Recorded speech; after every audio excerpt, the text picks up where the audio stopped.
General Hospital today will reveal. That morning, the air inside the courtroom was heavy, charged with anticipation, judgment, and something far colder, calculation. When the judge's voice echoed through the silence and declared Willow not guilty, it was as if time itself faltered. The wooden doors creaked open, and she stepped out like a ghost from the fire, untouched, unharmed, and to some, victorious. But there was no rush of relief on her face, no tears of gratitude, no collapse into waiting arms. Just a faint, nearly imperceptible smile. It wasn't the smile of a woman who had been spared from ruin. It was the smile of someone who had already moved past the battlefield. Someone who knew she had won before the war even began. That subtle curve of her lips sent shivers through the room, not from admiration, but from dread. She looked composed, triumphant in a way that made those who had supported her suddenly feel like accomplices in something deeply wrong. Kai and Trina stood apart from the crowd, shrouded in stillness, as if unsure whether they were spectators or survivors. Once, they had believed that helping Willow was an act of moral courage. They had seen a fragile woman entrapped in a suffocating marriage, a gentle figure silenced by the shadow of a man who, they believed, was too controlling, too forceful, too powerful. They told themselves that in shielding her, they were doing what the justice system so often failed to do, offering sanctuary to the voiceless. But as the applause faded, and that eerie smile lingered on Willow's face, something inside them cracked, the illusion shattered. The woman they had tried to rescue was not broken, not cornered. She was dangerous. And Drew, the man they had viewed as her captor, was perhaps her only true victim. It became painfully clear that everything they thought they knew had been shaped and twisted by the narrative Willow had so delicately woven. The quiet mornings she described, filled with dread and oppression, were not born from abuse but from manipulation. The bruises they imagined were never there. What had truly suffocated Willow was not Drew's presence, but his awareness. He had begun to see through her. He had begun to ask the wrong questions, dig in the wrong places. And for a woman like Willow, perception was everything. So she silenced him literally. During what appeared to be just another ordinary evening, while Drew rested, Willow prepared her plan. The drug was administered without hesitation, and Drew's body fell into silence. Not death yet, but close enough. A calculated coma, a medical fog from which his voice could no longer rise to challenge hers. To the outside world, it would look like a medical complication, perhaps a reaction from prior trauma, or a stroke of unfortunate luck. But it was Willow's hand, steady and unflinching, that stole his breath. Yet what was most chilling was the fact that she didn't rely on that moment alone. She had backups, contingencies. If Drew woke up, there were other plans: a fall down the stairs, a carefully administered overdose, or even a staged accident. She had rehearsed it all. Nothing had been left to chance. Every outcome was anticipated, every variable accounted for. And in that moment outside the courtroom, Kai and Trina realized they hadn't just been blind, they had been groomed. Their trust had been used as a shield, their sympathy as a weapon. Willow hadn't needed their help because she was desperate. She needed their belief. She needed their testimonies to appear innocent, to create doubt, to confuse the narrative. And they gave her that. They handed her a cloak of purity that now hung over her shoulders like armor.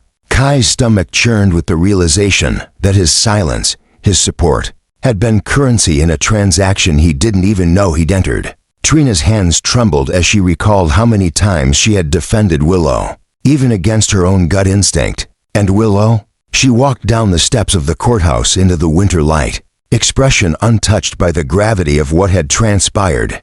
Her eyes didn't scan the crowd for loved ones or saviors, they scanned for potential threats. Her mind was still working, calculating the next move, the next obstacle, the next enemy. She knew that Drew was still alive, still unconscious, and that eventually someone might uncover the truth. But she also knew how to stay ahead. She had done it once. She could do it again. The law may have spoken, but justice was still gasping for breath in a hospital bed down the street. Willow didn't win because she was innocent. She won because she understood something far more powerful than the truth. She understood perception. And now, freed from consequences, she was more dangerous than ever. Kai had not known true insomnia until the nights following the news of Drew's medical crisis. Sleep became a foreign concept, an unreachable state suspended somewhere between guilt and suspicion. The image of Drew, pale and unresponsive in a hospital bed, haunted him because somewhere deep down, a voice whispered that none of it was right. The details, once insignificant, began to echo in Kai's mind. Willow's subtle glances, her rehearsed concern, the inconsistencies in her account of that night, and most damning of all, her unwavering confidence, as though she already knew the outcome long before the courtroom drama had unfolded. In his search for peace, Kai stumbled onto something far more devastating. One late night, as he scrolled through a digital archive he hadn't meant to open, an old encrypted backup from a shared legal app Willow had once asked for his help navigating, he found a series of encoded messages. He wasn't even looking for evidence. Part of him still wanted to believe that none of it was real. But the truth, once glimpsed, cannot be unseen. The messages were between Willow and Alexis. Though fragmented and buried under layers of digital protection, Kai was no stranger to codes. And what unraveled before him felt like a punch to the chest. They had discussed altering the toxicology reports. There were references to switching out samples, corrupting the chain of custody, and planting distractions to confuse hospital staff. One message, brief and harrowing, read, "If he dies, we pivot. Sympathy buys time." Another, "Tell Trina it was a sedative gone wrong, she won't question it." Kai felt bile rise in his throat. Everything inside him screamed denial, but the evidence was irrefutable. He had been nothing more than a pawn in a carefully orchestrated deception. The realization that he had been manipulated into protecting someone capable of planning a man's demise left him hollow. He thought he had stood up for a woman in peril, someone who needed a voice, but instead, he had amplified a lie, stood on the wrong side of truth, and become complicit in a potentially fatal betrayal. Trina tried to comfort him at first, believing he was simply overwhelmed by guilt. But when Kai showed her the messages, her world tilted violently. At first, she couldn't speak. The weight of her testimony, the carefully crafted, trembling account she had delivered under oath, crashed down on her like a second sentencing. She had repeated Willow's version of events, despite the quiet unease she had felt in her heart. At the time, she dismissed it as stress, nerves, fear of being wrong. Now she knew it was intuition trying to scream through the fog of manipulation. She hadn't just lied in court. She had lied to herself. The self-disgust was immediate. Trina had always believed in justice, in using her voice for good. But now her silence, her compliance, felt like weapons turned inward. She couldn't stop replaying the scene in her mind, Willow's calm demeanor, the subtle nods, the practiced grief. Trina had believed she was protecting someone fragile. In truth, she had shielded someone cold and calculating. She had helped bury the voice of a man who now lay fighting for life, unable to defend himself. The two of them, Kai and Trina, faced a reckoning neither had prepared for. They could not undo what had been said in court, nor could they erase their roles in protecting Willow. But they could stop playing her game. Together, they made the decision to act not for redemption, but for responsibility. This time, they would not be silent. They would not protect a lie. It would be painful. It would be public, but it had to be done. At the same time, Michael found himself tangled in a trap of his own. Though not directly involved in Willow's scheme, he was far from innocent. Before Drew's collapse, Drew had begun digging into irregularities within the Corinthos Foundation, questionable offshore investments, charitable funds misappropriated under Michael's name. It wasn't illegal yet, but it was enough to destroy reputations and invite federal scrutiny. Willow, cunning as ever, had discovered this, and she used it. She approached Michael not with threats, but with implication. If he so much as hinted that she was responsible for Drew's condition, she would let the world see what Drew had uncovered. Michael would be exposed. His name, his family, everything he had rebuilt since distancing himself from Sonny gone. In that moment, Willow wasn't a wife or a victim. She was an architect of pressure, and Michael was just another variable to manipulate. Trapped in a moral quagmire, Michael was paralyzed. He hated what Willow had become. He hated that part of him still wanted to protect her. But more than anything, he hated that his silence made him no better than her. He watched Drew's condition worsen and did nothing. Every day he said nothing, he lost a piece of himself. But Willow's house of cards wasn't built to last.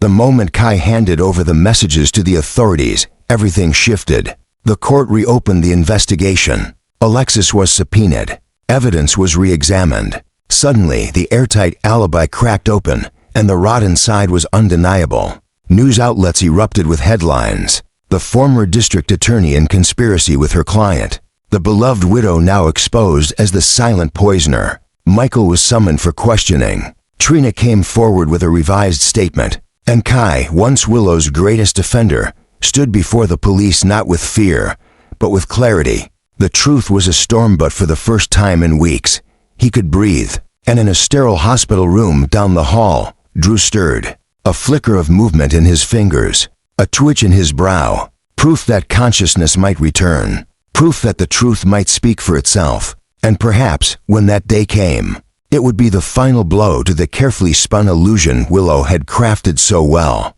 But by then, it might already be too late for her, for Alexis, and for anyone who thought they could twist the truth without consequence. Kai's formal accusation sent an earthquake through Port Charles, shaking the city's legal and moral foundation to its core. The boy who had once stood silently in court beside Willow, casting his lot with her presumed innocence, now stood before law enforcement and laid bare the darkest truth no one dared to imagine.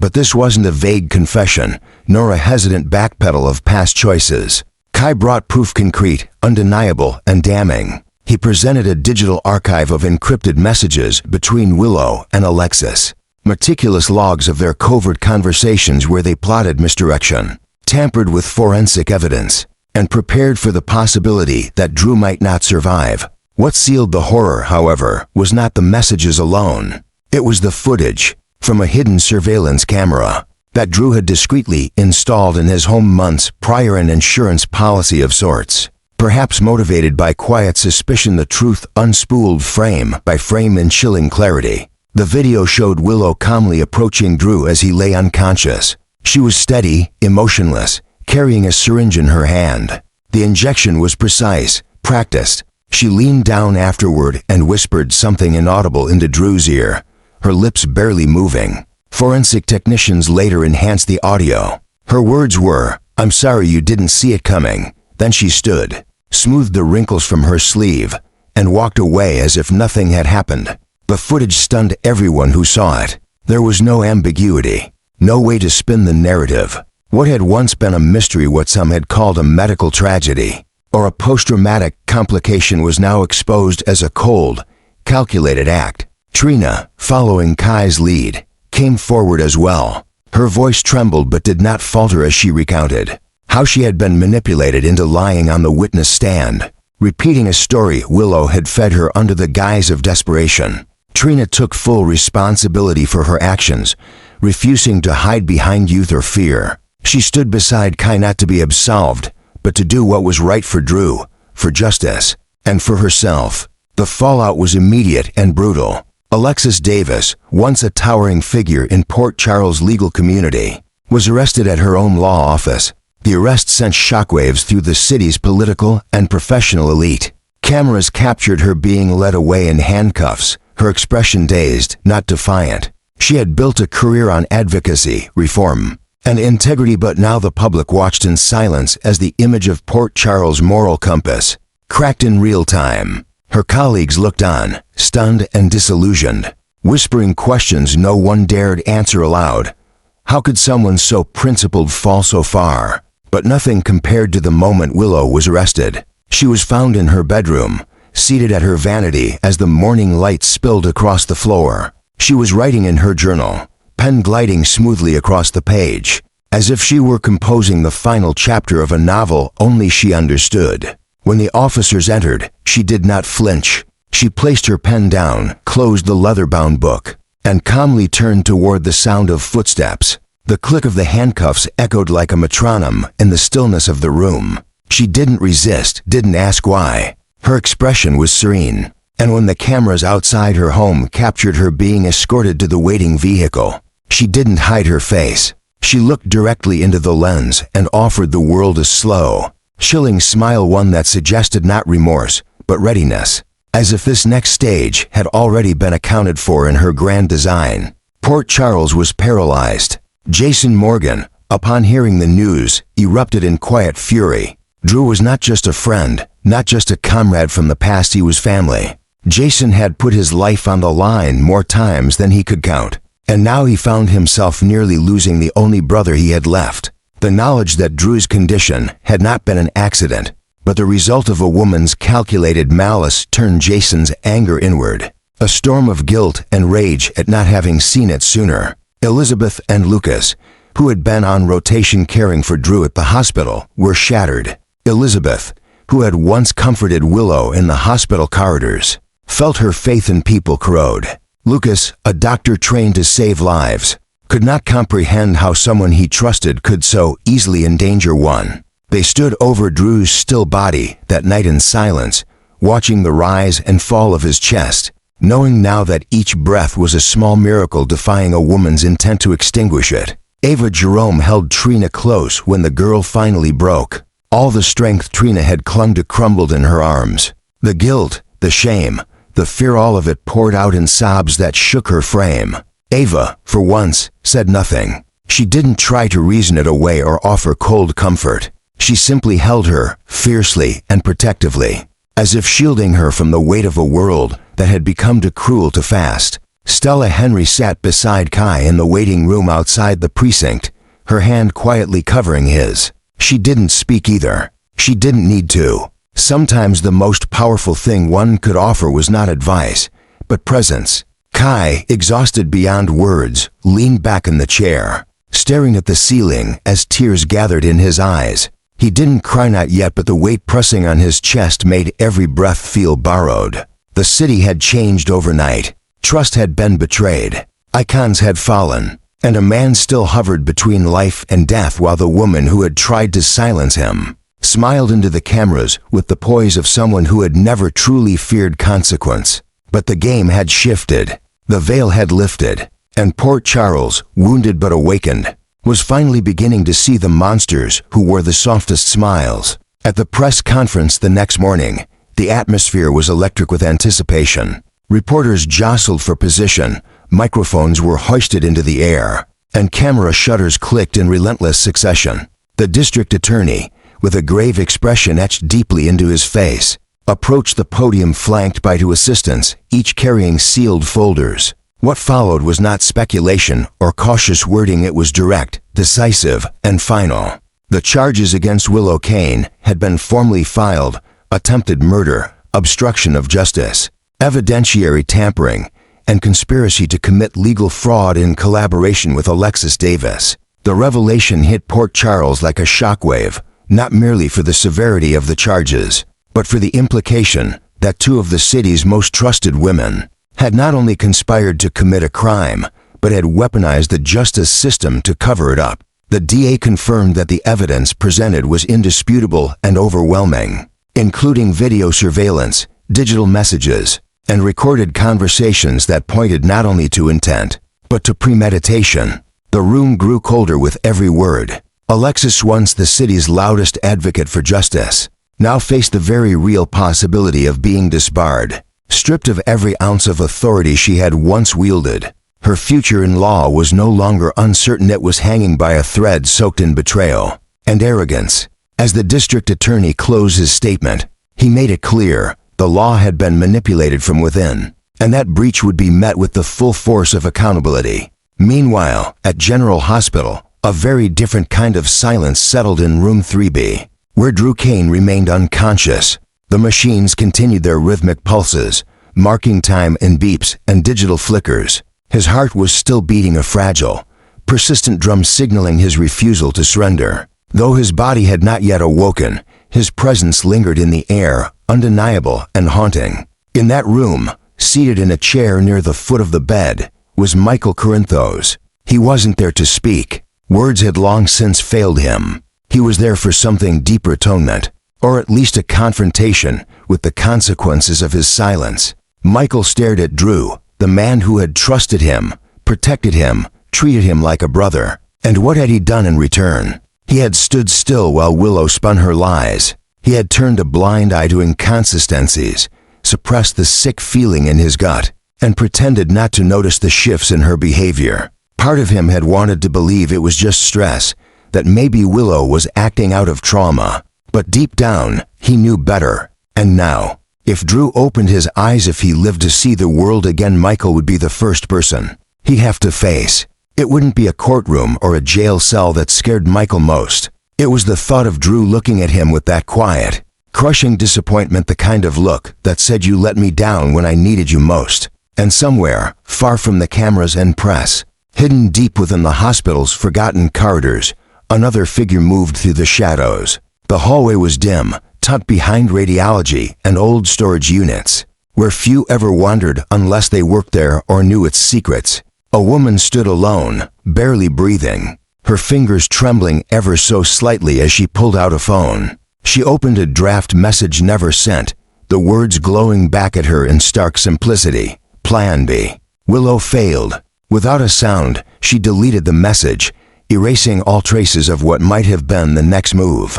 Then she powered off the device, slid it back into her coat pocket, and vanished down the corridor like smoke. Who she was or who she was working with remained unknown. But one thing was clear, the game was far from over. Willow's fall was not the end, it was merely a fracture in a much larger structure. Someone else had been watching, waiting, possibly even orchestrating from behind the scenes. The collapse of Willow and Alexis might have opened a door, one that led deeper into the shadows of Port Charles Elite, its secrets, and the tangled web of deception that had only just begun to unravel. The press thought they were reporting on a scandal. The hospital staff believed they had witnessed a tragedy. But in truth, they had only scratched the surface. The war for control, for power, for survival, it was still in motion. Pieces were moving, alliances were shifting, and beneath the polished halls of the courthouse and the fluorescent glow of the hospital's emergency ward, a silent battle raged on, one that would not stop until every secret was dragged into the light or buried for good.